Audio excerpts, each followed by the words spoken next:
Let me start by introducing myself. Even before I became a linguist, I was the seed of two people who had devoted their lives to adding another dimension to the meaning of ambiguity. Over and above that, my grandfather had been a renowned literary figure in Spain, and his son, my father, had always written but never dared to publish anything. Both my parents are psychoanalysts, which means that I learned the importance of choosing my words to create the illusion of being in control of my meaning very early on. At times, I thought of myself as a detective of sorts, someone who could spot what people really meant with what they said, regardless of how aware they seemed of how the way they had unconsciously chosen to deliver their utterances clashed with what, given the context, made sense of them to say. Unlike everyone else around me, I knew of a layer of the reality that isn't but our perception of the same, where it was the unthinkable, the unreasonable, that would obtain representation, and the paths that led to establishing the grotesque connections that allowed for a different and obscure interpretation of our fairly tangible surroundings, I saw composing the labyrinthial layout of a secret garden zealously guarded by a hybrid of a sphinx and a minotaur serving as Cerberus. It was the sphere of reality overseen by the unconscious and overlooked by anything or anyone but. I didn't have a key, but I had discovered a hole in the mesh, fencing it in, big enough to let me sneak a peek at how the magic is made.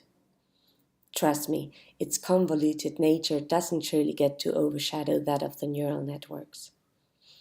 In sum, my parents' perspective on how closely language and reality are related gave me insight into what the speakers of a common mother tongue have agreed on to protect themselves from the stranger, who embodies what defies the linguistic structure on which we base our understanding of the world, and whose inclusion in the consensus before most of its subscribers have had a chance to brace themselves for the risks associated to it could be interpreted by more than a negligible minority as a breach of the trust they had placed in the system, with which they had an understanding they feel they can no longer understand.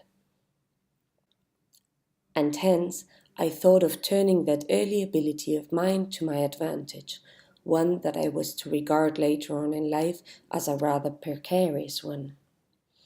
I studied Arabic philology to track down the confines of language and ended up wanting to show the link between the structure of a given language and its structurally determined evolution rate and the architecture of reality according to the speakers of said language. However, it was only after I published my results that I found out I couldn't reach anyone, no matter how flawless a message or its rendition. Because we have built a net that automatically drops what cannot be recognized right away into the abyss. And I think that may become a problem in the long run, because what makes us evolve and rise to the challenges the changes in reality pose is, at bottom, our collective capability of expanding the boundaries of the present notions.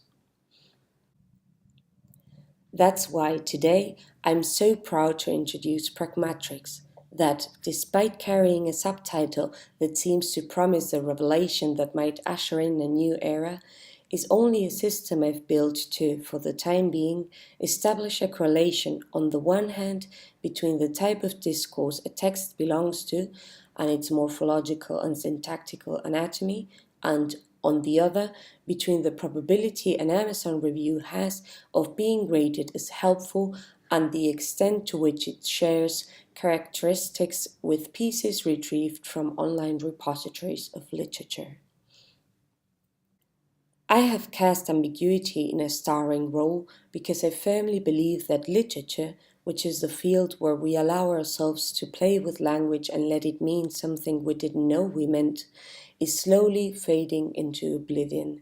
because there is no funding for literary or linguistic initiatives, and because the internet doesn't favor types of speech that cannot be easily classified.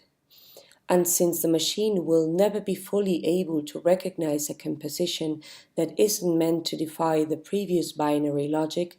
the matter of whether to undertake the formidable task of creating space for literature to keep thriving is rendered moot.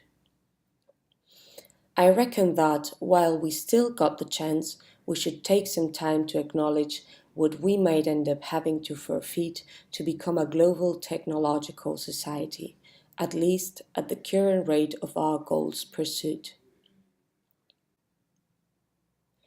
To obtain my results and arrive at my conclusions, I have availed myself of the, to my knowledge, most commonly used NLP techniques to extract meaning of language, which, more often than not, is used in a less natural way than strictly desirable. My most valuable contribution lies in deciding to build from 1 up to 4 gram TF-IDFs, using as input the part of speech and syntactic dependency tags the texts can be converted into thanks to spaCy, as well as to feed them to Doc2Vex in order to compute the cosine distance of each observation's vector to each of the target variable's vectors. Besides, I scraped the Oxford collocations dictionaries for the collocations of the most common English words and compiled a dictionary with them to be able to measure the degree with which the authors of the texts in my dataset had, more or less consciously, chosen to comply with the unwritten rules of the acknowledged use of language. I will be presenting them tomorrow on the 3rd of July at the Meetup event linked somewhere, where there should also be a link to my projects page on GitHub. Can't wait to see you all there.